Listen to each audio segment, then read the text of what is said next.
Good morning, everybody, and welcome to the 713 Project for the Journey virtual Green Home Tour. I'm really excited to have you here with us today. As an introduction, I'm going to having several people join me today for this presentation, not least of which is our host, David and Alessandra Reed, who are homeowners who have graciously offered to allow us to invade their home and take you on a tour around this incredible project. I also want to introduce Gary Cade, who's our green building colleague. Gary's going to be joining us towards the end of the presentation as well and have a few words to share. And I really want to acknowledge, for the first time ever, we have a cameraman. And so the virtual visible green home tour is moving to a new era. And I'd like to introduce Nathan Bush, who is the son-in-law of clients, and who is also the creator of Nathan Bush Media, who has done an incredible video of this project, and you're going to all be receiving a link to that at the end of the presentation. I also, very special acknowledgement to Susan Hall, who is our project designer at Architectural Resource, who worked closely with me throughout the project, and none of this would have been possible. Yeah, I'm the guy waving my hands and yakking, but this would not have been possible without Susan's diligent work, and she is just absolutely phenomenal. And she, I think, is actually participating as an attendee. So hi, Susan, if you're out there, good to see you this morning. And then, of course, our extended team, starting with Mike and Andrea Mahan from Adaptive Building Solutions, Shannon Gibb Randall of Insight Design, Kevin McNeely of the McNeely Building Group, who was our lead rater, Brett Little from the Green Home Institute, who was our lead provider, and then Vamshi Murky, who is the solar provider through Shree Energy. And I'm not sure if I introduced myself, but my name is Michael Clement. I'm a residential architect. I'm the principal of Architectural Resource, and I'm so excited to share this house with you today. So let's get started. First of all, thank you so much for joining us. We have people literally joining us from across the country and across the planet. We have folks from as far away as Australia on this call with us. So I don't have any idea what time in the morning or night it is in Australia, but thank you so much for joining us, and we're looking forward to sharing this house with you. Let's do a little bit of housekeeping before we get started. So we are novice at this. You know, we've done a couple of these, but we're still learning as we go. We are unable to provide any technical support to you during this event, so you're kind of on your own. We would recommend having the Zoom meeting link handy in the event that you lose connectivity so you can rejoin. If you're dropped from the event for any reason, you can rejoin at any time using the meeting ID and password that we provided in the welcome email. Just letting you know that during the event, all attendees will be on mute, and there will be no chat feature. We will, however, be collecting questions at the end, and we'll talk about that in a second. For best results, we highly recommend you attend this webinar using a computer. If on a computer you have the capacity, if you hover your mouse over any of the images, a double bar will show up, and you can slide and change the scale of any of the images. So if you want to see what David and Alessandra are pointing out, or what the PowerPoint is pointing out, or if you're fond of watching my mouth move, you can decide which would be the larger screen. If you're on a mobile device, you can still participate, but it's a little bit more limited. If you would like more information about the extended team, which again, it took a little village to build this, please go to the visiblegreenhome.com website, and there you can see links.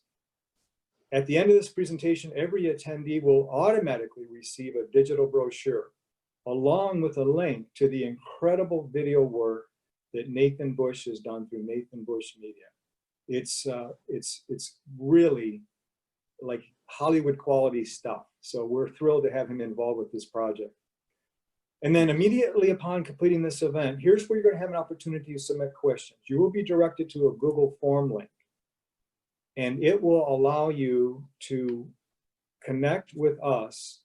It says it's a survey. It's not a cumbersome survey. It's going to be a pretty straightforward survey, but that will allow you to connect with us. And we promise, Gary and I will be busy calling all of you back. So all of your questions will get answered, every single one of them. All right, well, we have an awful lot to share with you today. And so I'm just couldn't be more thrilled. This home is registered with the United States Green Building Council seeking LEED for Homes Platinum certification. It's also seeking Zero Energy Ready designation from the Department of Energy, the Michigan's own the Midwest owned Green Home Institute Zero Energy Capable certification, EPA Indoor Air Plus qualification, and Energy Star. All of these wrapped into this incredible, beautiful home. As an overview, this is essentially a 2-story slab on grade home. And we're going to be walking you through all of the different spaces today, using the plans as a reference point so that you can see where you're walking and where you're going. Basic parameters, we have a 15-acre lot. Our gross out-to-out square footage, which is always a little bit penalized by doing a high-performance home because we have extra thick walls, is 4,400 square feet. We have a finished semi-conditioned garage and workshop at 1,500 square feet. Our performance parameters, as modeled inside of the ResNet Energy Services Network HERS, Home Energy Rating System program, a typical US home built to code is 100. This house modeled without the PV is HERS score 30. And if we add in the PV, the HERS score is an insane -5. And we're going to be talking more about that. Let's go back one. The other thing I want to share with you is something called energy use intensity, which is kind of like a miles per gallon sticker for your house. The EUI of a typical home in the United States is roughly 46, and that's 1,000 BTUs per square foot per year. This home, as modeled without the PV, is 7, an insane 7 kBTU per square foot per year. With the PV, it's below that, which is going to move us into net zero target. The other thing that we're looking at is something called air change, or how leaky a home is. The typical home is a 13 to 15 ACH 50. This home, as tested and verified, is 1 ACH 50. I want to point out that passive house, the PHI passive house standard is 0.6. So this house is knocking on the door of passive house performance. And here we are, before the journey home. So this is a view from the outside. These pictures were taken during construction. And in fact, we are just recently in occupancy. So this house is very much a work in progress. We have not yet even done some of the final testing to verify if we've achieved our LEED Platinum certification. But we're walking around the house here from the back to the front, and then there's the front of the house. Now, what we look at is what we call the rule of 3. With every project that we introduce to our clients, we want to start with the why, and then we want to talk about the what, and then finally the how. We're going to use that same rule of 3 to organize this presentation today. Starting with why. Why would someone want to generate a LEED net zero home? And then we're going to talk about what. What does that exactly mean? And then last but not least, we're going to talk about how you actually would create a LEED net zero home. So beginning with why, I thought it would be fun to listen to our clients. We always find that's a good thing to do when you're working with people, is listen to your clients and see if they could share with us and with you, our participants, why they decided to embark on this journey. Yeah. Go ahead. Well, we moved into our first house in 1998, 20 years ago this month, actually. And when we built the house, we asked the builder to not account for any landscaping in our financing, that all that money was to be put towards lighting, because we spent a lot of time at Gross Electric. So when we actually moved in, we moved into a house on for all intents and purposes, bare dirt. And so the first thing we did was plant grass. And then Al Sandy said, boy, I'd like to have a flower bed over here.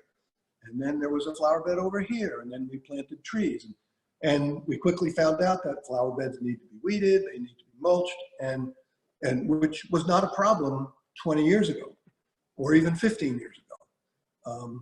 But about 6 years ago, Al Sandy's kidney disease started to flare up, and then she was diagnosed with breast cancer, and then she needed a kidney transplant. So the house became too big, and the yard became too big. So we needed to make a decision to either downsize by moving to senior living center or build a smaller house. We actually have four parcels here in Scioto Township totaling about 38 acres.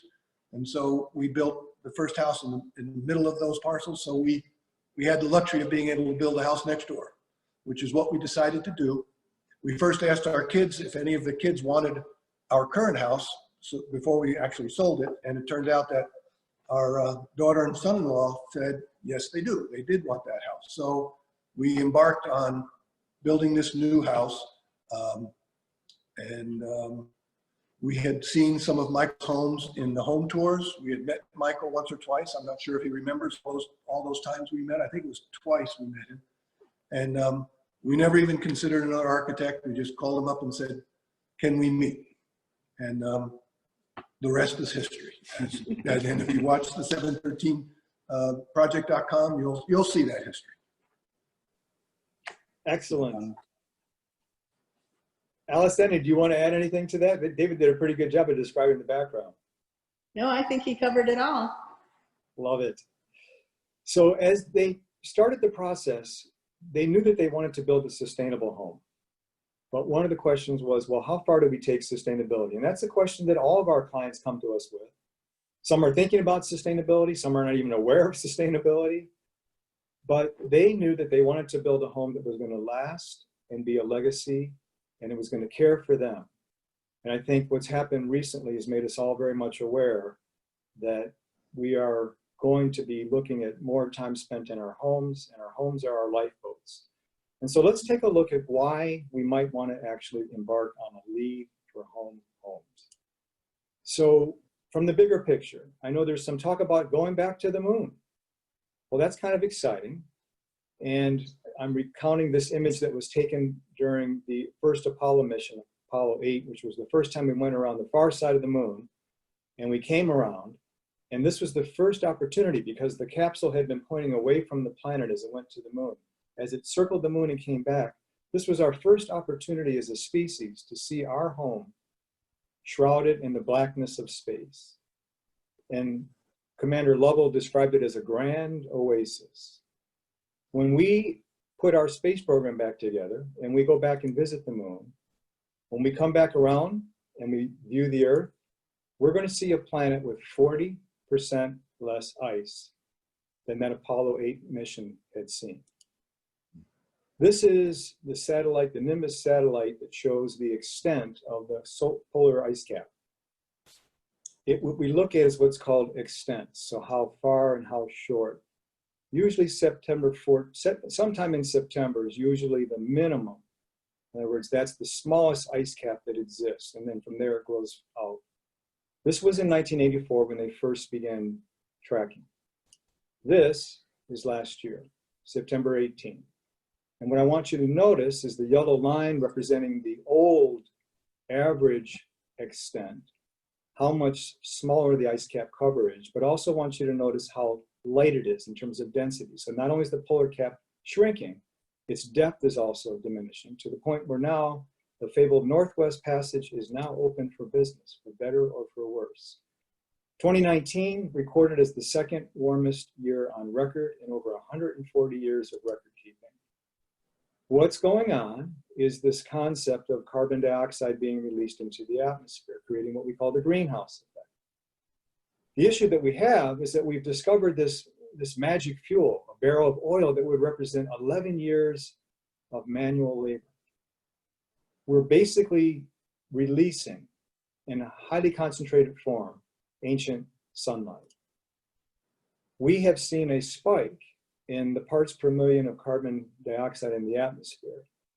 The concept of 350 parts per million as being a threshold above which we should not exceed to maintain life as we know it on the planet, I'm afraid that that cat's out of the bag, because we are currently, as of last night, checking at the CO2 Earth Now organization, which is based at the Mauna Loa Observatory, where this was first ever recorded. We are now at 417. The last time parts per million of carbon dioxide in the atmosphere were above 400, human beings did not exist. We're also looking at what's going on in terms of our buildings. These these death chambers that we're creating for ourselves, calling them homes and popping ourselves in, 1/3 of our buildings are toxic or deficient in ventilation. That's becoming important because we're seeing the result of these buildings that we're building by seeing a rise in asthma. The American Journal of Respiratory and Critical Care is suggesting that our environments are most likely the culprits in the rise in these respiratory diseases, such that we are now becoming aware. We used to say you are what you eat. It's more like you are what you breathe, because we consume over 30 cubic feet of air per minute. So why you'd want to generate a LEED net zero home is important for not only our clients, but also for the bigger picture of our planet and us as a species. Now we're going to move to talking about what exactly is a LEED net zero home. This is the definition from the United States Green Building Council's guide. It's taken right out of their website, and it's that a green home incorporates smart design, technology, construction, and maintenance elements to significantly lessen the negative impact of the home on the environment and improve the health of the people who live inside. I love that. Let me ask you, who wouldn't want that, right? That's what we're looking at. To create this, the LEED for Homes program has 7 different categories. And I should point out that the current LEED for Homes program, which is LEED V.4, has actually 8, but we are registered under the LEED 2008 program. And the 7 categories of LEED for Homes are innovation and design, location and linkages, sustainable sites, water efficiency, energy and atmosphere, materials and resources, and indoor environmental quality. We are going to touch lightly on all of these topics in our presentation today. We are going to actually be rolling out a brand new program called the 2020 Insight Series, and you'll receive information about that, where we're going to go deeper into all of these in a presentation that we've entitled Creating Your Green Home, which comes up in 1 month, but you'll learn more about that at the end of this presentation. This is the LEED for Homes checklist. And by the way, at the end of this presentation, you will be getting this exact checklist. So you don't have to worry about taking notes or doing screen grabs. You will be getting all of this information. And these different resource categories have different subcategories. And how the LEED for Homes program works is the more points that you accumulate in any of these categories, the higher your ranking in terms of LEED certification. And we are targeting the highest certification level that exists. All right, so we are currently in the living room. Let me give you a little orientation of where we are right now. So David and Alessandra are sitting right here. Nathan is right here. And we're going to walk from here to the basement, also known as the garage attic. So let's take a trip. You guys ready? Let's head out. Yep.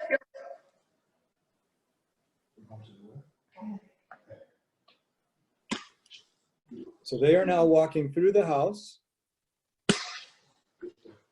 past the front window,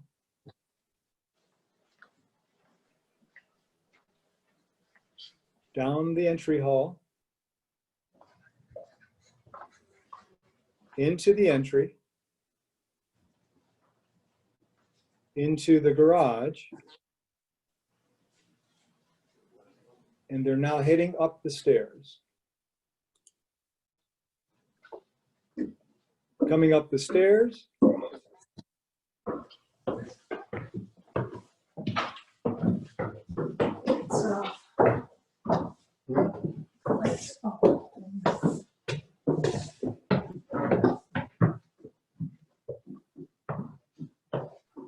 they're now in the attic storage. Now we kind of tug in cheek call this the basement, because this home is built as a slab on grade. We're going to talk a little bit more about why that decision was made to create a slab on grade.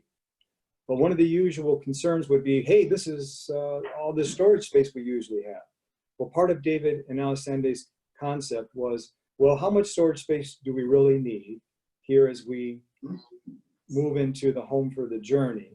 And maybe we can make do with this space, which was going to be lost space anyways, generated at a 312 pitch to get water off the roof of the garage. And so this basically becomes their storage closet. And as you can see, they're not afraid to share with you the skeletons they have in their closets.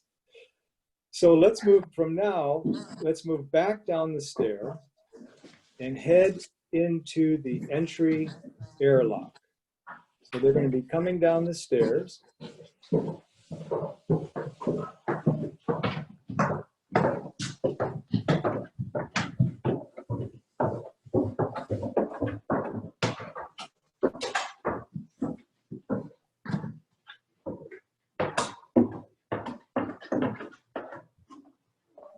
Now they're turning into the entry airlock.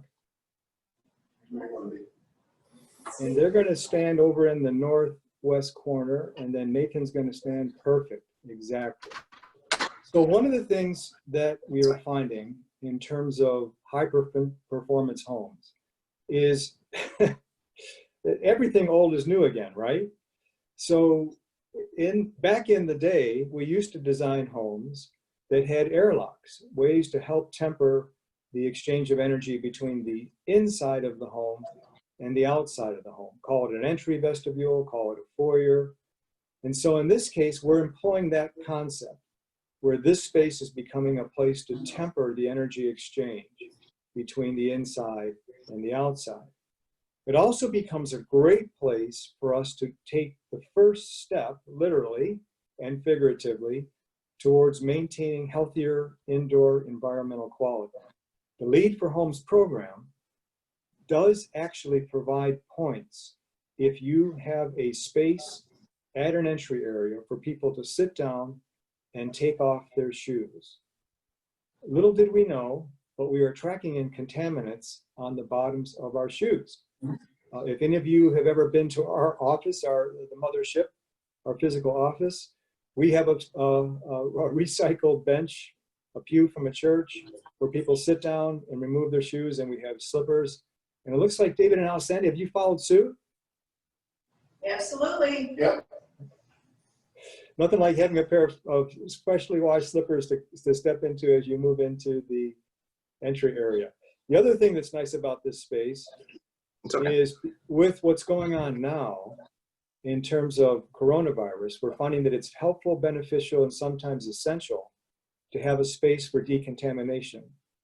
David and Alessandra, you want to speak to that? Well, we can, obviously this is, as Michael said, this is called the air dam, but we can also use it to put groceries or mail or packages that have delivered. We can leave them here for the specified number of days, and then that changes depending on who you talk to. But so this has turned out, although we didn't plan it that way, it has turned out to be a pretty effective decontamination. Yeah, that's exactly it. I mean, none of us saw coronavirus coming, but it's nice to know that this house is actually, not only is it set up to give great energy performance and comfort throughout their years, it's also set up to keep them safe from whatever may come down the pipe. All right, and here's a view, two different views of that same space that they're in. We're going to move now from the entry area through the house, through the entry foyer, and go into the sewing studio, which is possibly one of Alessandra's most exciting spots in the whole entire house. There is. When Alessandra and David met with us, that was one of the key features for her, was to create a space that wasn't going to be where she was previously, down in the basement, but create a main floor, ample, light-filled, inspired space. So as we're looking from the northwest to the southeast, you can get a sense for the windows that are there, the openness to the south, and Nathan's going to pan the camera from left to right so you can get a sense of that whole entire room. In this space, Alessandra is going to say a few more things about it later on, but I want to talk a little bit about the 3 steps towards net zero. And then we're going to weave that into this space and talk about it also at other areas of the house.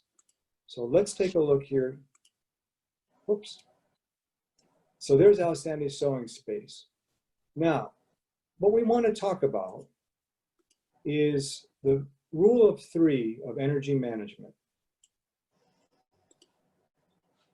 There are 3 steps that we recommend in this order that everyone takes, regardless of their ambition, in terms of energy management. The first step is conservation. The second step is utilization. The third and final step is generation. We're going to talk more about all 3 of these, but for right now, here's what this means. Conservation means to lose as little energy as you can. As we say, the greenest, cleanest, and cheapest energy is the energy you don't have to add to the system. So let's be really rigorous in conserving the energy that we have. The second step is to use as little energy as you can. So once we build a super efficient building that's using or that's losing as little energy as possible, we want to put equipment in it that's going to use as little energy as possible. And once we do that, we move to the third and final step, which is to generate as much as you can. So we're going to take a look at how all 3 of those steps play out in this house, starting with conservation. Conservation talks about this concept that we refer to in building science as the third skin. So you have your skin, you have your clothing, and then you have the environment that separates you from the outside world, which is the third skin. The key thing in any building project is we always encourage people to put a good amount of energy, effort, and resources into creating that effective third skin. That is the continuous insulation that separates you from the outside world.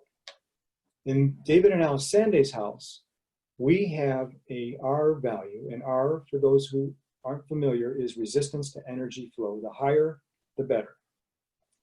We have a roof R value of 67. Code is 38. We have a wall R value of 37. Code is 21. And we have a slab R value of 34. Code is 10. So in all cases, we are significantly exceeding the R values suggested by code. Now, in this house, and this is a picture during construction of the same space where David and Alessandra are standing right now. This is the sewing studio. You're noticing that we're using conventional wood framing, but that's where the conventional part stops. This is a section taken through the construction documents showing the wall section at the slab. We're going to talk about the slab later, but for right now, we're going to talk about the wall section, and that's this area up here between the 2 arrowheads. What you see is a conventional framed 2x6 wall. That's what you saw in that picture before. But what you're seeing, which is a little unusual, but becoming ever less so, is something called continuous insulation. Continuous insulation means that outside of the framed wall with framing at 16 or 24 inches on center, we wrap a continuous insulation around the house. We refer to it as CI. We do that for a couple of reasons, not least of which is it helps to prevent something called thermal bridging. Thermal bridging is the through conductivity of energy, either from inside to out or outside to in, through that conductor that is the stud framing. All of our houses, well, most all of our houses are built with stud framing. Stud framing is fine, but if you look at stud framing through the eyes of an infrared camera, from the inside, looking towards the outside, what you're seeing here, that striping, is direct energy transfer coming across the building envelope. And if you would look around your whole entire house, you would see your house looks like corduroy. You're literally losing up to 20% of your R value because of the thermal bridging that's happening. This continuous insulation eliminates that. It also allows us in a very effective manner to generate an air control layer. So what we've done in this house is we've wrapped the whole entire house with a type of sheathing called zip sheathing, which has a continuous plane on the exterior of the stud frame walls. By putting that in that location, that provides an opportunity for us to eliminate all of these air leakage points that every house has. And it takes something to do that. It's not easy. You really have to give it some thought and give it some effort. Let me go back. So this is what air leakage can do. The DOE says that we are losing up to 30 to 50% of our space heating through air leakage. If your house is buffeted by an 8-mile-per-hour wind, you're losing roughly 30% of your stated R value. That the average American home has 3 square feet of holes, which equates to a half mile of 1/2 inch cracks. So it's incredible how much we're losing through the home. Sorry, I'm having a little bit of trouble with controlling my mouse here. You're getting a little preview of coming attractions. So let's see how we did. So verified performance parameter on this house, we use something called a blower door to actually check the air leakage. A standard home, as we stated before, is 13 to 15 ACH 50.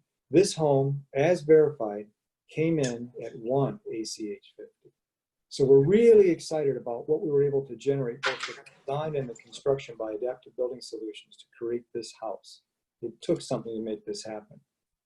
Now, I'm going to have Alessandra share a little bit about what it's like for her to be in this space and how it feels in terms of creating a creative environment for her to do her craft and enjoy her friends and all the things that she's doing in this space.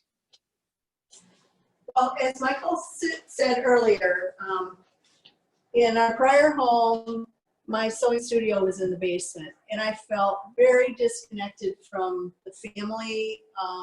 It felt kind of like I was being punished to go down there and try to be creative. So I did want a space that was on the main floor and a space that I would feel connected with the rest of the house. And we certainly have achieved it here.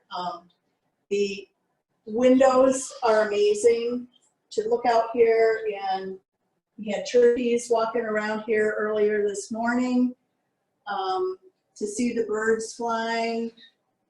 It's a great space to feel creative.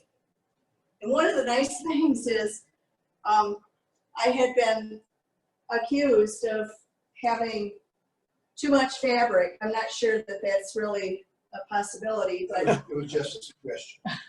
but it came in very handy during the COVID crisis. I've got basically I have a room that I can go shopping in whenever I want to make a project.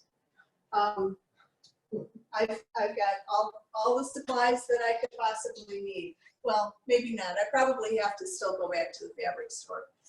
But it's a great spot for my girlfriends to come and sew, and for me just to feel creative. And I've also got a little piece of my family history.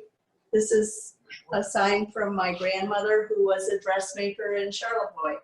So she also was a seamstress and passed that on to me. I love it. That's so cool. It must be a great space for you, Alessandra. We're so excited. That's great. Thanks so much for sharing that. And then at the other end of this, there's a built-in cabinet. And this is the spot where Alessandra has her sewing groups come. So in this one room, she's able to do everything that she's interested in doing, which is just awesome. All right. Well, let's head from here back over to the main house. So we're leaving the sewing studio. We're now walking through the house. Sorry. And then we're going to end up in the dining area, where we're going to talk more about the building envelope, this third skin that we have been referring to as the important component in our conservation conversation about a high performance home. Mhm. So we're now standing in the dining room and we're looking towards the southwest, and then Nathan's going to move towards the stairs and then let the camera pan back to the left. And now we're going to talk a little bit. I'm going to have Alessandra come in behind me and say a few things, but one of the key components of this project for Alessandra was the thermal comfort. So Alessandra had a condition where her feet were always cold. We also had a condition where we had a very high groundwater table. So we knew that we were going to have a compromise, or at least have a challenge in terms of putting footings into the ground. And we also knew, and we'll talk more about this in a little bit, that we had a great opportunity to capture solar energy at this site. So as we say at Architectural Resource, every good design decision should solve at least two problems. In this case, it addressed three things: the need for Alessandra to have a warm surface underfoot, the need to create a foundation system that was going to avoid the high groundwater table, and to create an opportunity to provide a solar battery to capture our passive solar gains. Alessandra, can you share a little bit about the aspects of the floor for you in this house and how that's working out for you? Sure. Well, prior to my kidney transplant, I was always cold. My feet were particularly cold. Even in the summer, I would have to wear something on my feet.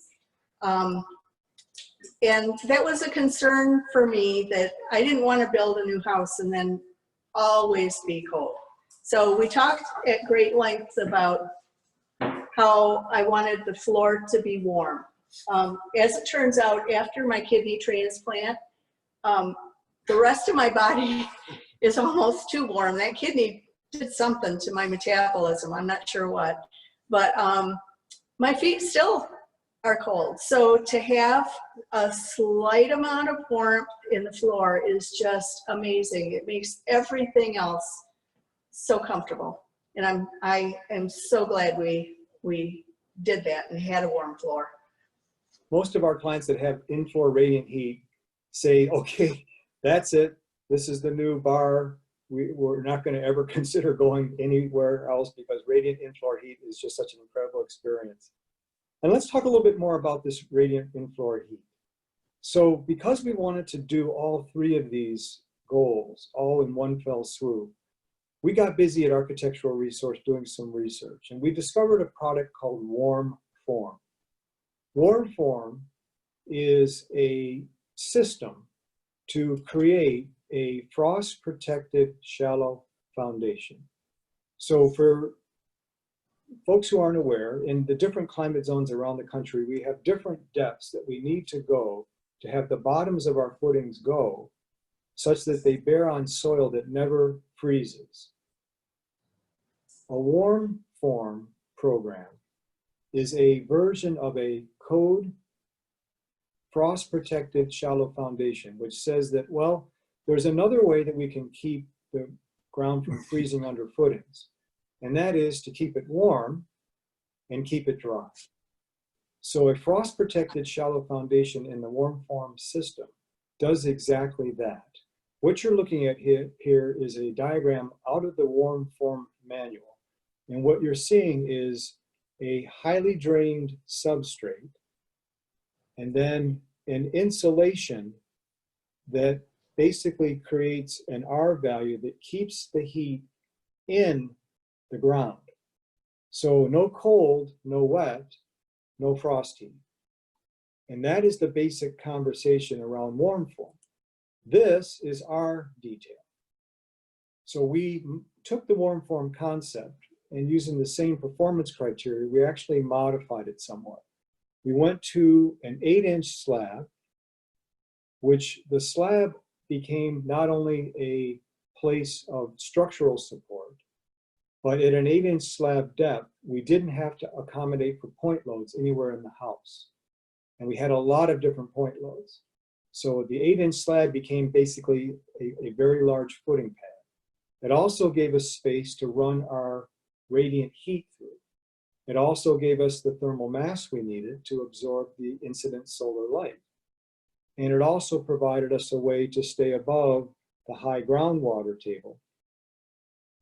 So this one solution completely solved all of these issues for us. And if you notice, it's providing that continuous insulation conversation that we had earlier. So we were really excited to introduce this program. For the first time ever in the state of Michigan, we employed WarmForm. WarmForm starts off with small blocks that look like this, and these blocks are then assembled to create what's called the perimeter or the edge foam. This then defines the entire outside edge of the house. And these straps are used that are pressed into the foam to help tie it together so that it doesn't expand when it has the lateral force of the concrete pour. So this is the view from the southwest corner of the house, showing all the edge foam in place. And then you see the big stacks of white foam boards. Those are center foam.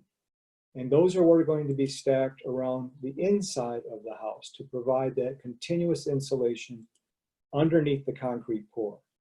We then use staples to put down the radiant heat tubes that are going to generate the heat in the floor. And then comes the concrete pour. And I say that just like it's so simple. Everything had to be dialed in. Everything had to be dimensioned. And the pour had to happen in one continuous pour. You notice that the trucks are all lined up there. That's a hopper truck because we didn't want to have any changes in the consistency of the concrete. So this is showing it being poured, and this is the completion of the pour. And that became not only our foundation, but also our finished floor, because we simply used that and did a polishing of it, and that became our final finished floor. All right, we're going to move now from the kitchen, from the dining room into the kitchen, the heart of the home.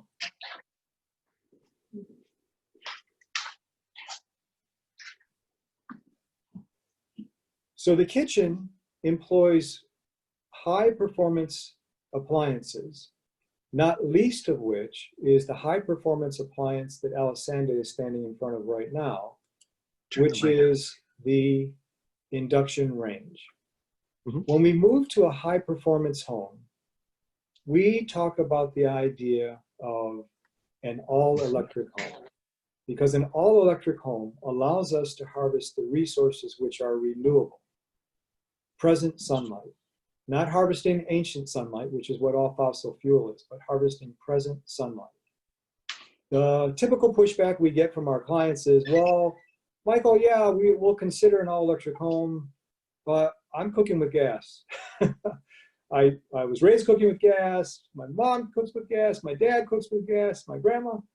So there's usually a little bit of resistance to the idea of moving to an induction range. And how an induction range works is this. It's okay. It converts the iron molecules in the pot into vibrating heating molecules. So much like a microwave oven that excites the water molecules in food, an induction range excites the ferrous or the iron molecules in the pot, such that we have a 80% energy transfer from source to food. Okay. You may or may not know this, but if you're cooking with gas, your efficiency is roughly 40%. So not only is it an efficient way to cook the food, it's a very efficient way to maintain energy balance. And when we introduce this to folks, again, usually there's resistance, but every single client to a person who has embraced induction range has followed up with us to say, I don't know what I was thinking. I love this. This is great. Thank you for introducing this to us. Alessandra, talk to us about your experience with your own induction range. Well, for one thing, it's incredibly quick. I just put a pot of cold water on the stove and it's coming to a boil now. Probably, I don't know, 30 seconds. So it's very, very quick. And one of the nice things is, although this water is hot, I couldn't touch it now. I could touch this. This is almost warm, cool but to the it's not. touch. It's warm because of the pot that was sitting on it. But it's just an amazing, quick, easy way to cook. And the interesting thing is when you turn it off, it turns off. It stops. Yeah. So you can see it boiling. So here's, Go ahead, turn it off. it's boiling. Hang on. And now I'll turn it off. That's it, And it's done.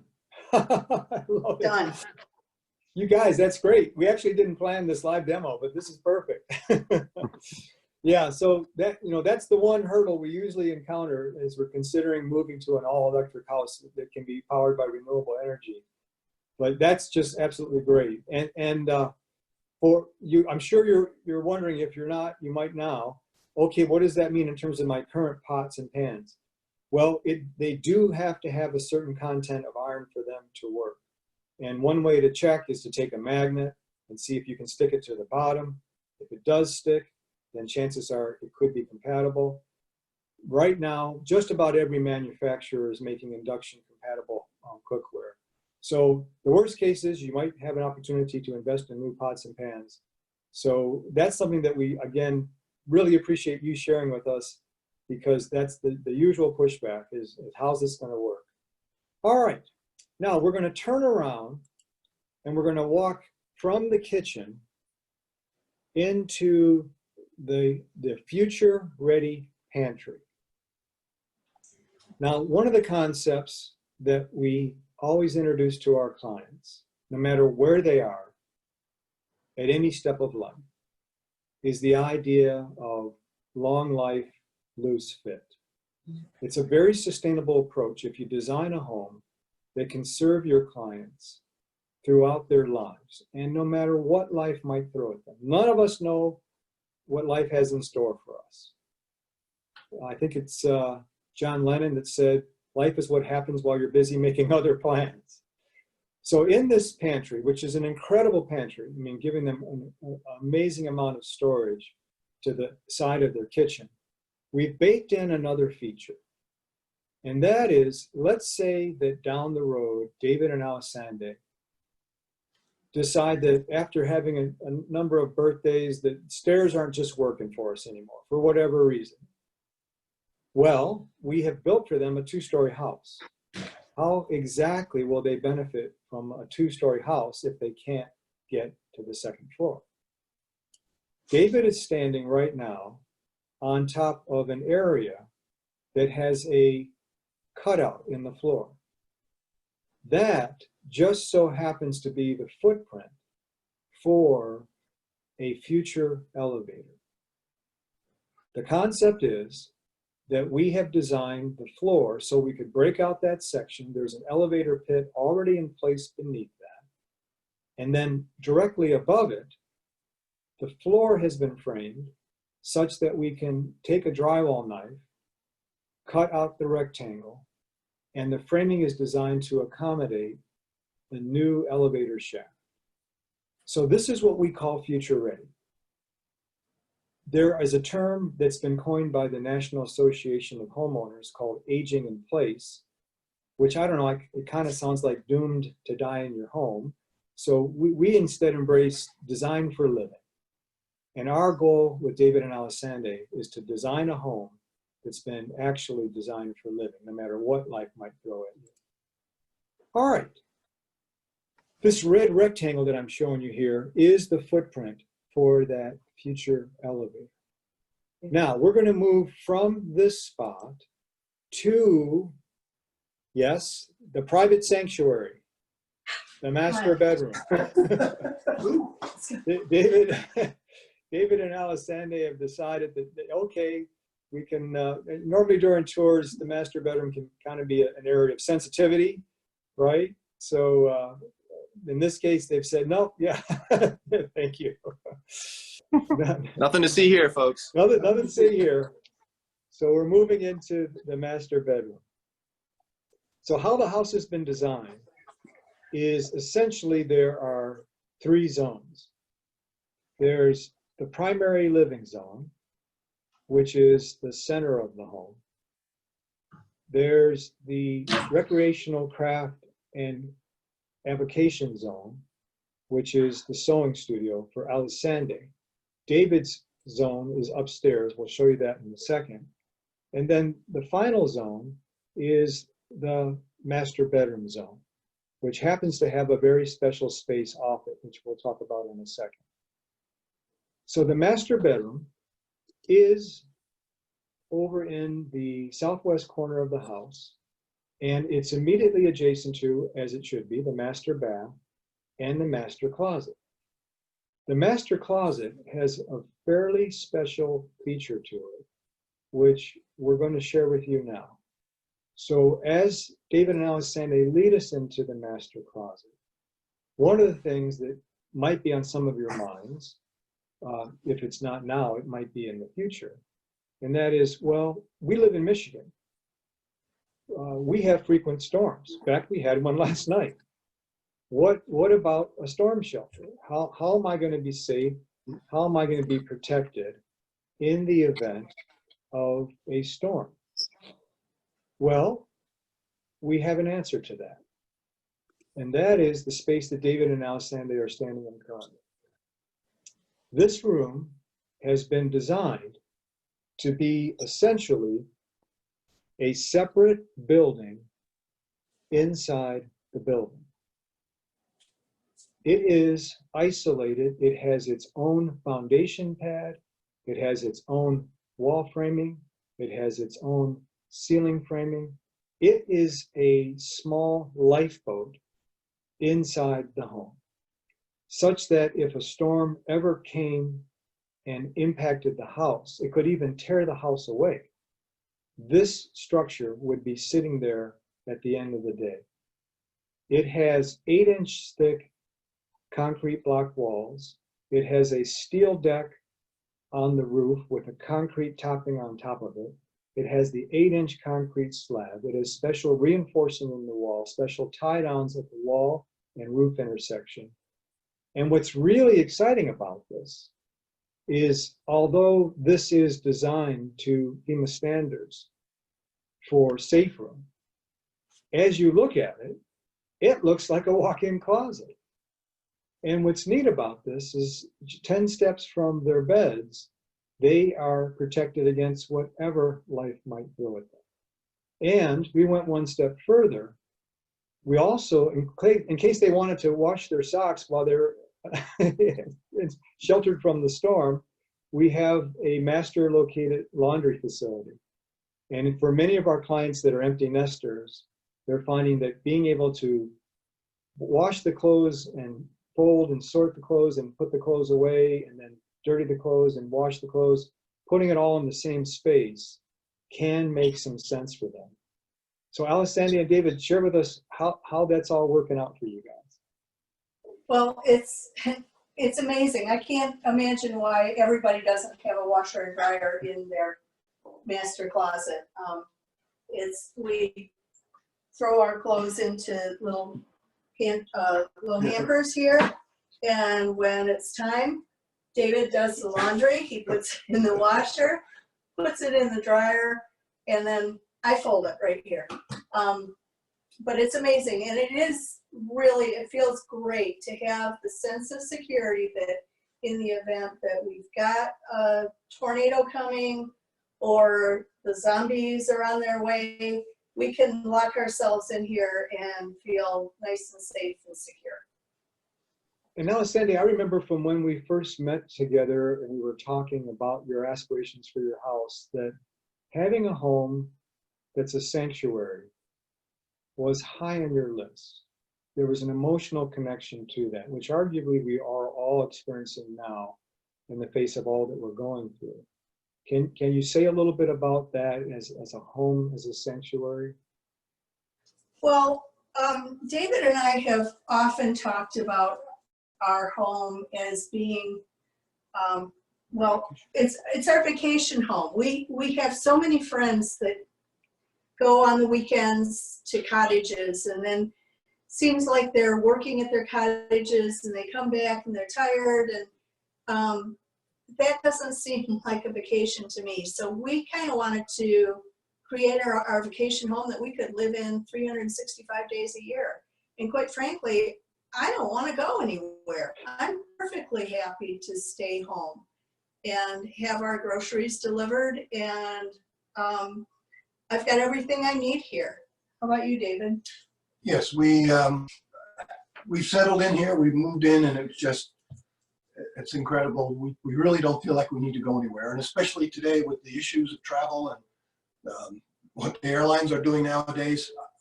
As much as I'd like to travel, I don't want to get on an airplane. So we're enjoying our home here. Kind of nice to wake up in vacation mode every day. I like, I like Oh, that. yeah.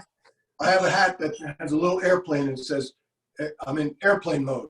I love it. All right, let's move from here. Let's turn around and move from here. We're in the walk-in closet storm shelter. We're going to move from here into the master bath. Now, the master bathroom is going to illustrate another one of those concepts that nest inside of this idea of design for living.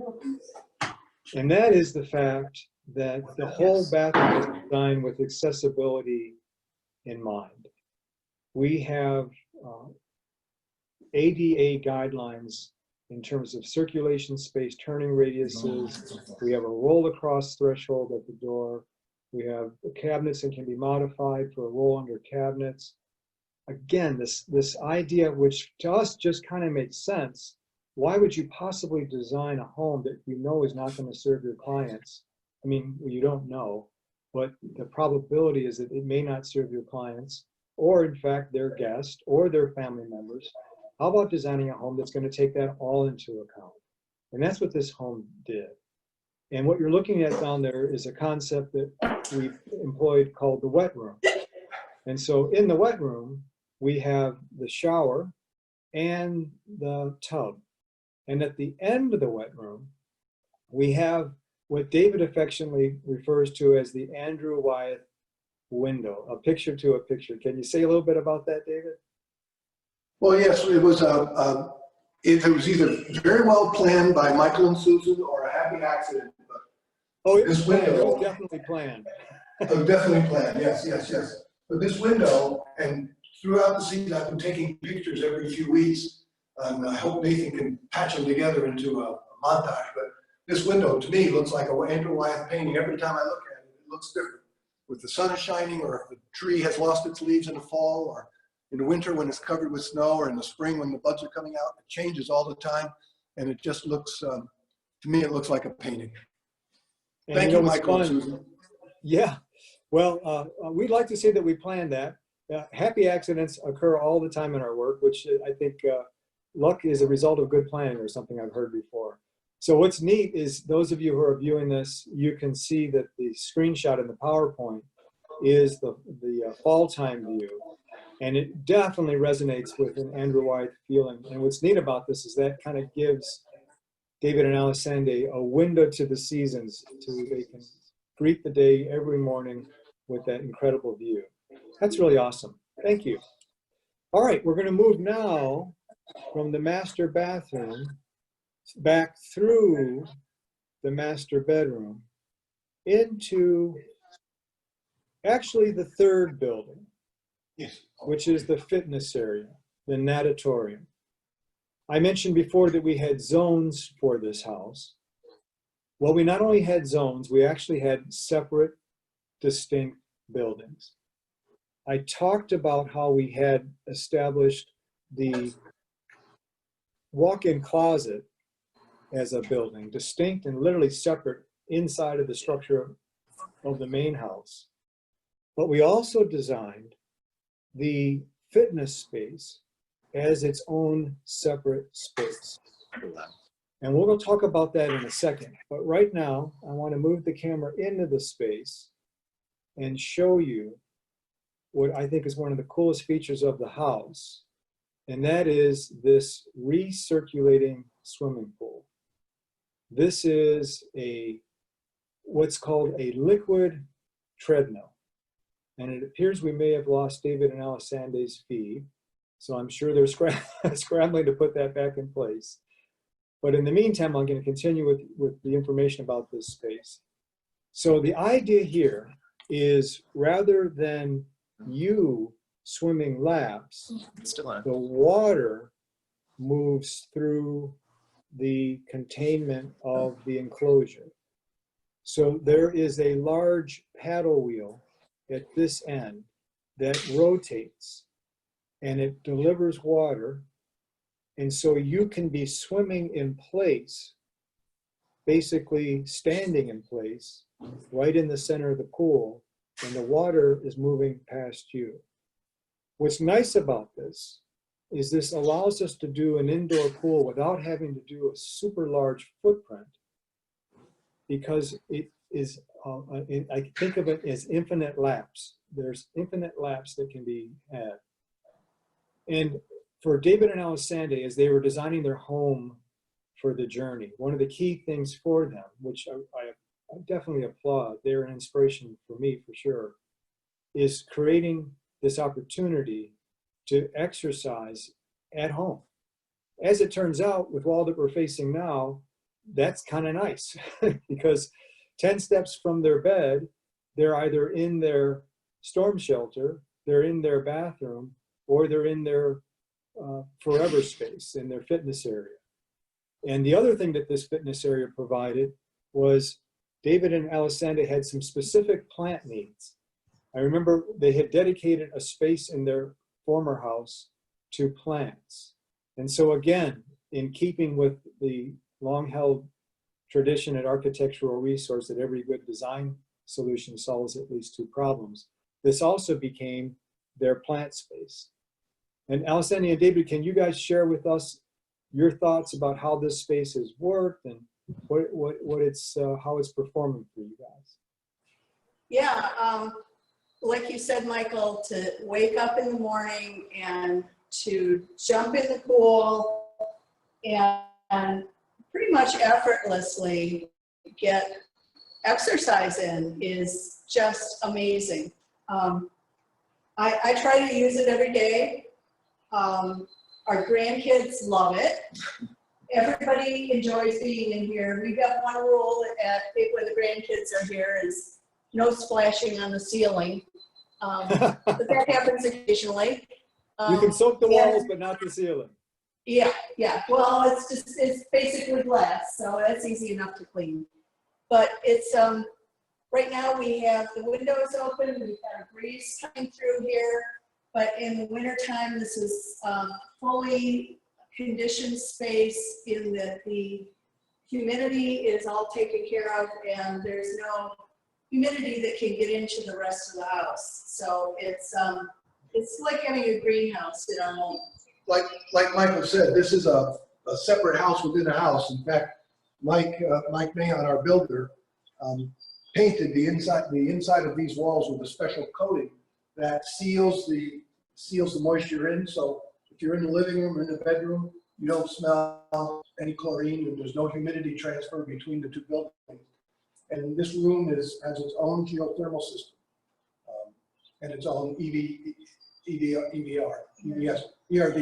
Thanks.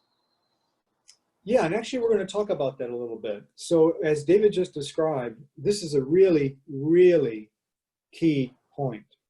When you're putting something like an endless pool in a high performance home where we have tightened down the building envelope, which means we have less drying potential across the envelope. And we're trying not to have drying potential because we want to keep all of that heat energy inside. In most of our houses, the energy and the air flow through our walls and it doesn't matter. But in a high performance home, we don't want that energy flowing through our walls. And so we're increasing the risk of mold and mildew and rot and decomposition of the wall. So this endless pool space has literally been, just exactly as David described, designed as an airtight space with its own heating and cooling system and its own humidification and dehumidification system. We took this very seriously because, as Alessandra just mentioned, they had to institute a rule saying no water on the ceiling. So you can imagine when grandkids are in there splashing around, what kind of a moisture load that's going to be putting in the space. So I'm going to show you how this all came to be. So this is during construction as the endless pool function was being delivered and dropped into place. And you'll notice that we're using wood framing for this assembly. Now, this is a detail from the construction document set prepared by Susan Hall. And what David just said is exactly it. This bright red line that you see that rolls around the house is our air and vapor control layer. And like David mentioned, we were very specific about what needed to happen to make sure that the air and control layer was one continuous membrane. It's literally like an upside down bathtub. You could turn this building upside down and none of the contents from the pool should leak out of it. The other thing I want to point out is this is the inside of the pool area and this is the outside. And what you notice here is this is the stud frame cavity. Everywhere else in the house we have 2x6 framing because that becomes part of our thermal envelope. In this part of the house we went to 2x4 framing and we eliminated insulation from that stud frame cavity. We wanted to make sure that the dew point was going to be elevated as driving moisture hit this first layer of condensation. And so we used a completely different building technique and building enclosure. But wait, there's more. We didn't stop at the walls. We also did the same thing for the roof and the ceiling.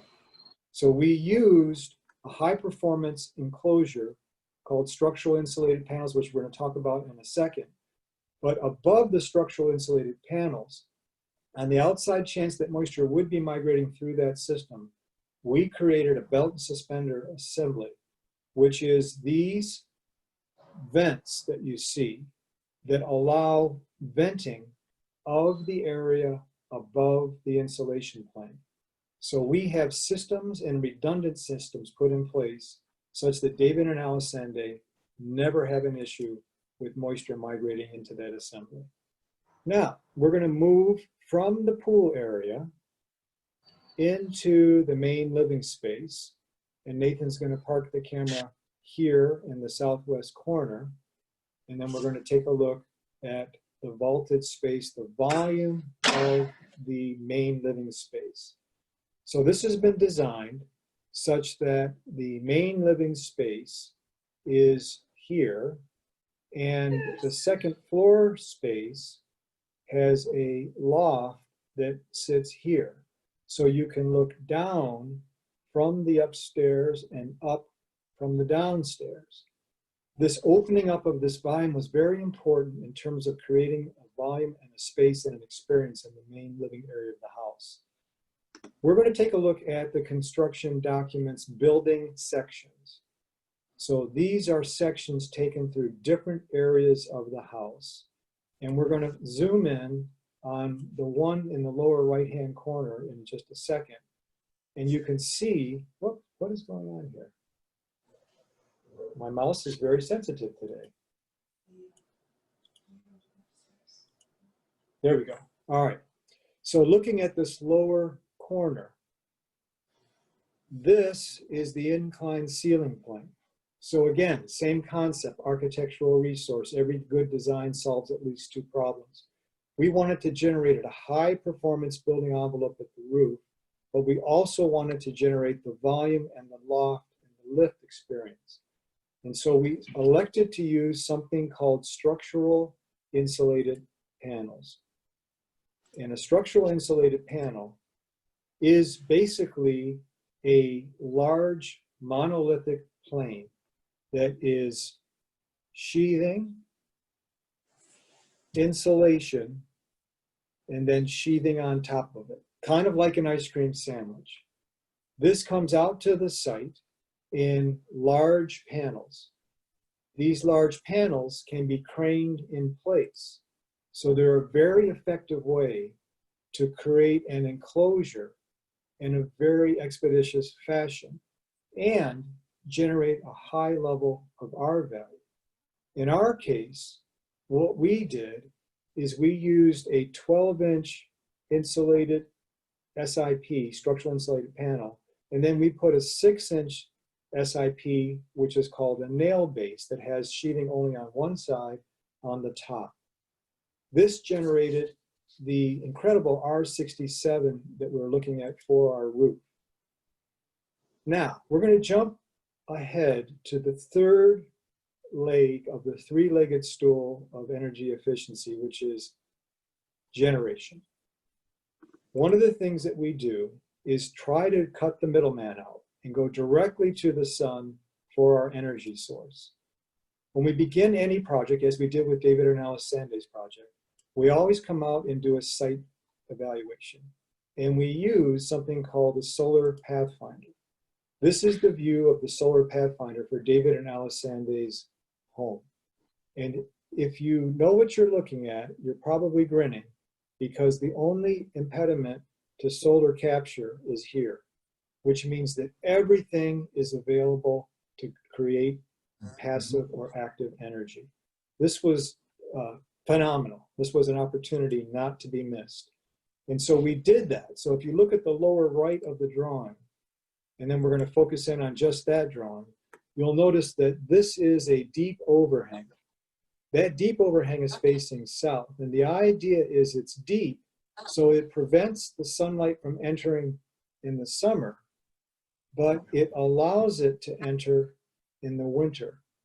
And David just did us a huge favor, and he was out there the other day and took some pictures of what this actually looks like with the shadow being cast on the on that overhang. And in Alisande's studio, the same thing. So we're taking this all into account to make sure that the house doesn't run the risk of overheating. We want to gain the energy when we need it, but not have it when we don't. And now they're going to, as David and Alisande move into the body of the kitchen, Alisande is going to point out a kind of a cool feature, which is we've got four-legged family members. How are they going to get up and down? Well, there's a little cat ladder over there that lets them come down onto that soffit. Because, you know, whoever has cats knows the cats are going to get there one way or another. Might as well take it into account and accommodate all the family members. All right, we're going to head upstairs now. Yeah. Michael? Yeah. Interestingly, we have 3 cats. Nobody has discovered the cat stairs yet, and we're not going to show them. I love it. See, just like with you guys, the house continues to unfold for them as well. All right, we're now heading upstairs. And we're going to move on to the plan so I can show you that. So we're moving up the stairs. And Nathan's going to pause here for a second and just do a very quick scan looking down.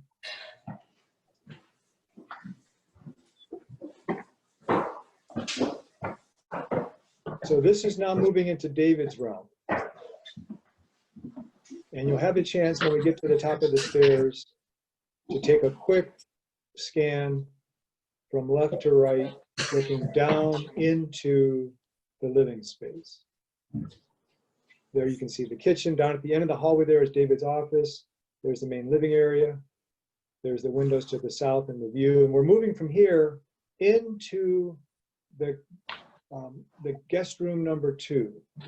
And this is located at the top of the landing off to the right, exactly.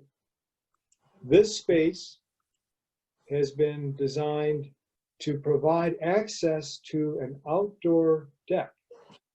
We've incorporated articulating doors that allow that entire space to be open. So the doors all articulate and move over to the side. And then David's going to be opening up the screen door that runs across the entire opening. and stepping out onto the deck. And he's going to share a little bit with us about the prairie that he's established out there, which is absolutely phenomenal. And from this deck, he can view the entire land. Good.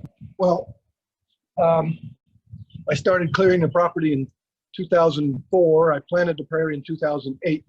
It took a year or two to take hold, but now it's pretty well established, and we got about a 10-acre tall, planted tall grass prairie out here. And it takes very little maintenance. I wouldn't want to be cutting those 10 acres. I've seen a lot of people cut 10 acres of grass. This way we can just enjoy it, and it almost takes care of itself. We burn it every couple of years, which is really spectacular. We should probably add some pictures in our portfolio for that. But it's not 100% maintenance free, but it's a lot less maintenance than the lawn. Excellent. Yeah, it's beautiful, and we can just imagine how much fun it must be to be out there on that deck. So we're going to turn around now and head down to the main house and head over to the garage. And we're going to share, as we head down the stairs, you can see there's windows that provide view and light into the stairway area. And then also we took into account the four-legged family members. There's a little cat perch down there at the landing, so that the cats can enjoy the new home as well. And so we're now moving down the stairs, and we're heading over back through the entry, and we're going to end up here in the garage, and we're going to take a look at, oh, I'm sorry, we're going into the mechanical space. I have to pick up the pace a little bit here. We're going to end up in the mechanical space. So in the mechanical space, which is essentially the heart of the home, we have several different high performance pieces of equipment. On the floor is a geothermal heating and cooling system that provides not only the heating and cooling for the house, but also the first portion of the domestic hot water. Above the geothermal system, you can see the manifold, which is what is used to distribute the inflow radiant heat around the house. Each of those different manifolds is a different zone. Some of those manifolds go directly to their end source. Some go to remote manifolds where they're further distributed. But one of the nice things about an inflow radiant heat system is it allows you to have direct access to zoning. So you could zone out a bathroom. You could zone out a portion of the kitchen and have it at different temperature. At the end of the space is what we call the lungs of the home. This is the energy recovery ventilator. This is what we use to provide the continuous ventilation for the space and to address some of those indoor air quality concerns that we had seen earlier. How it works is essentially the inside stale air is exhausted to the outside fresh air is brought in. Those two air streams do not touch one another, but they exchange heat and humidity. And these are the ports at which we have exterior access to intake and outtake. And what we're able to do is create really high levels of indoor air quality. David and Alessandre, we gave them a device called AirThing Wave. And what this does is this continually monitors 6 key areas in terms of performance. And just last night, as I was preparing this presentation, I asked David to send a screenshot of that, and this is what we're looking at. So that is extremely good. We typically look at CO2. We want it to be somewhere between 500 and 1,000, and they are definitely looking at really, really good indoor air quality, which, by the way, is also important in the face of everything we're looking at these days, as we know that ventilation is hugely important. The other thing we want to take a look at is the domestic hot water generation. So what we're looking at here is an air source heat pump with a standby tank. So what happens is the geothermal system generates the first deheat superheater hot water, and then the balance comes to the air source heat pump, which generates the hot water for the house. And we've designed this house with something called a structured plumbing system.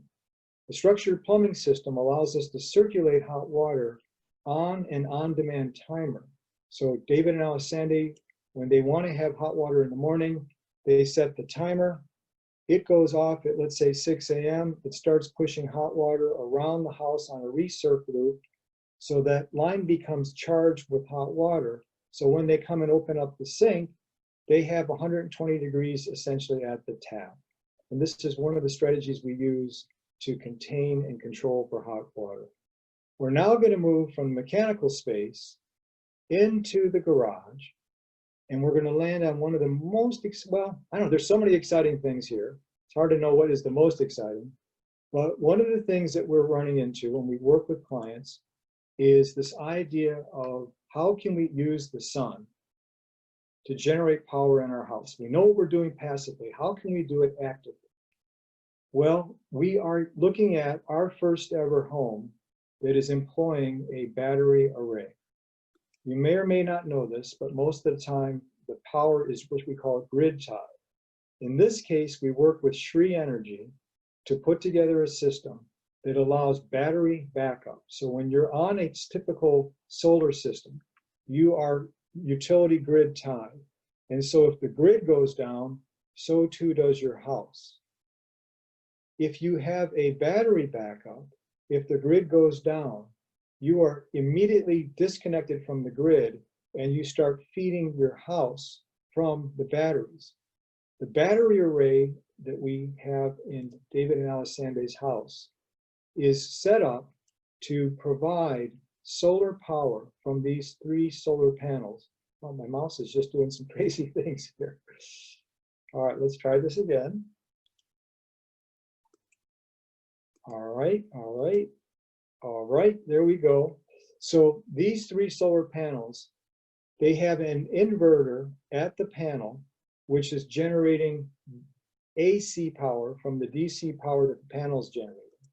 And then inside the house, we have inverters that take the DC power from the battery array and turn them into AC power for the house. This system has been designed that if it is one of the lighter times of the year, let's say the shoulder seasons, spring or fall, David and Alessandra's house could run for up to 5 to 7 days on battery power. During the winter or high demand days, it would be 2 to 3 days. And of course, it would all depend on how much power they're using and how they're using the house and managing it. So there are 2 basic systems. There's the home meter side, which is a 10 kilowatt program. And then there's the geo side, which is a 5.3 kilowatt system. So we are looking at, in terms of our net zero projection, if we take into account all of the power consumption, including the house and 2 electric vehicles, we're anticipating having an excess of roughly 5,000 kWh per year, which would account for cloudy days, excess use. So we are very comfortable knowing that we would be able to get David and Alessandra to a net zero certification. We've just moved in, so we don't have any data yet. And as you saw, 2 of the battery packs are yet to be installed. So we are still working this through, but we'll let you know how we're doing. But right now, we're really excited about how we manage this house and how we're designing it. All right, so we're going to head from here back to the main house. And as David and Alessandra are making their way back, I want to share with you guys the rule of 3 for creating a successful lead for homes house. It starts with vision. It then requires verification. We can tell you all kinds of things, but we need to know that this is going to happen. And its fundamental basis is the implementation, how we're actually going to make all this happen. The vision is your architect. The verification is your rater. And your implementation is your builder. Those 3-legged stool pieces are what are key to pull everything together. But it all begins with the vision. It all starts out with putting together a plan. Now, David and Alessandra, you've just shared your house with us. You've just taken the time from your busy day to walk through and share with us all these spaces. Share with us, if you could, just a brief sharing of what the experience is actually like now that you're living in a home that's been designed to meet LEED for Home certification. Well, first of all, it's incredibly comfortable. We're temperature-wise, it's amazing. We're not hot, we're not cold. When it's nice out, we've got great airflow with the windows open. Everything about the house is comfortable. You had asked me once, Michael, what my favorite room was. I don't have a favorite room. Every one is my favorite room. Every room has a unique characteristic. I love to read in some rooms. I like to just sit and look outside in others. So it's just very comfortable. How about for you, David? Well, I'm pretty much, you know, like you said, like Alexander said, you asked us to pick our favorite room. It's kind of like asking us to pick our favorite child. They all have their own unique, yeah. They all have their own unique appeal, and it feels like every room feels like they're sitting outside. So that's the thing I like about the house the most. Love it. Well, it's so exciting to hear that you guys are having the time of your lives in your house. And I'd like to, at this point, invite Gary Cade, our green building colleague, to join us and just share a few words about what he's learned about green building. And Gary, you appear to be rotated to me. Yeah. There you are. There we are. You're pulling switch off there. a feet of gravity. Good for you. Go right So, yeah, wow, Michael, David, and Alessandri. I mean, that was so inspiring. Just inspiring. So, Gary Cade here. I want to thank everyone for being on the call today. And I sincerely mean thank you. For the future of our planet, it is so important, people such as yourself, who are taking the time to learn everything that you can learn about what it is to have a healthy, energy-free sanctuary home. So what I know from my experience, I can tell you where not to look for that. I've been a builder nearly 40 some years. And we as a group, builders, are very slow to adopt innovation. In fact, we're pretty much doing things the same way, you know, we have done them for nearly the last 200 years. We keep building what I refer to as a BNO, building brand new, obsolete homes. It's really crazy, brand new and obsolete. Imagine, you know, instead of a BNO, building a home that is healthy, energy-free, a sanctuary, or as you know, David and Alessandri described, a home that feels like a home for life's journey, designed for living. So really, what we're up to is causing a revolution, turning this building thing upside down. And I got to ask, where do you look for that?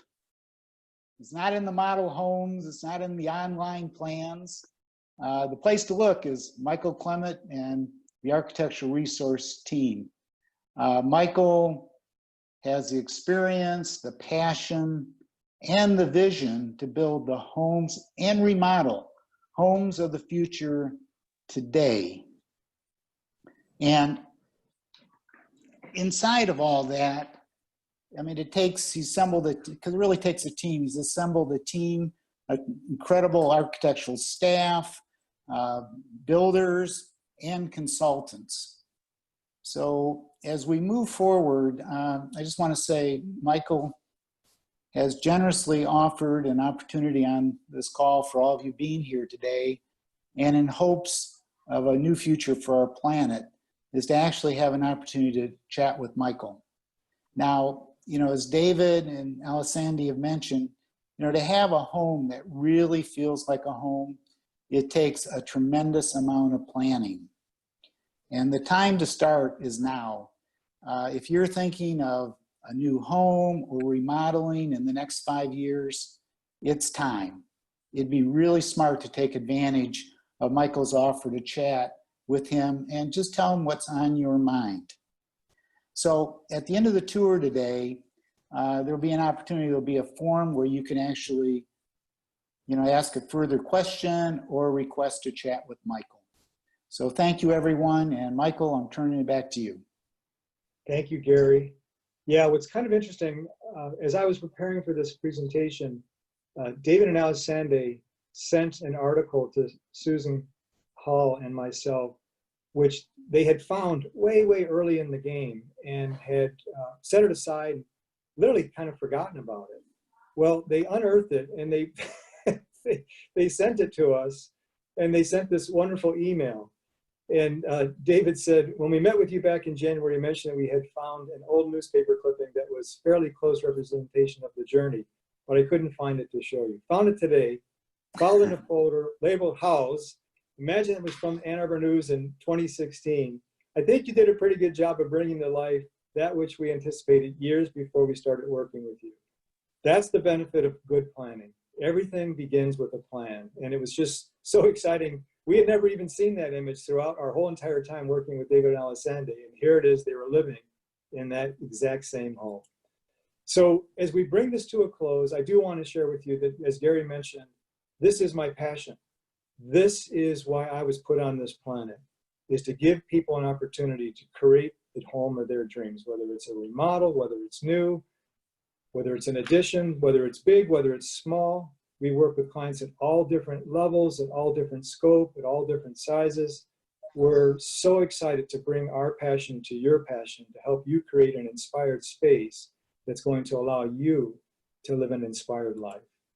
And so as a reminder, as we bring this to a close, that every attendee is going to receive a digital brochure just by attending, and the link to Nathan Bush's incredible 713 project video. You're also going to be directed to a Google form. You're going to see this in the minute that you check out of the meeting and it ends, this will pop up. This is what the form looks like. It has a very few number of questions. You can ask any question you want, and we will use this as we return your calls. Also, as Gary mentioned, if you're interested in a free consultation, please let us know that, and we'll set that up as well. So with that, Gary and I are going to be super busy calling you back. So please be patient as we try to reach out to all of you. And with that, we also want to remind you that we do have a social media presence on Facebook, YouTube, Twitter, and LinkedIn. Feel free to connect with us there. And we'd like to thank you very, very much for joining us today, for sharing your afternoon with us so we could share David and Alessandre's incredible home with you. And we can't really, really express our deep gratitude enough to David and Alessandre Reed. So thank you very much, David and Alessandre. Great job. We really appreciate it.